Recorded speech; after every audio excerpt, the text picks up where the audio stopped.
ஒரு விவசாயிக்கு விவசாயம் பண்ண தண்ணி வேணும்.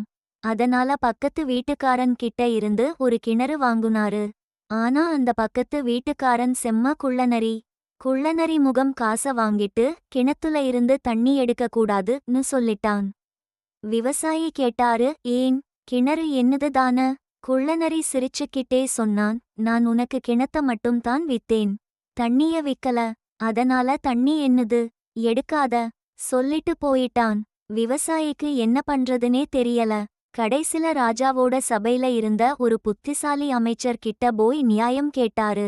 அமைச்சர் 2 பேரையும் கூப்பிட்டாரு.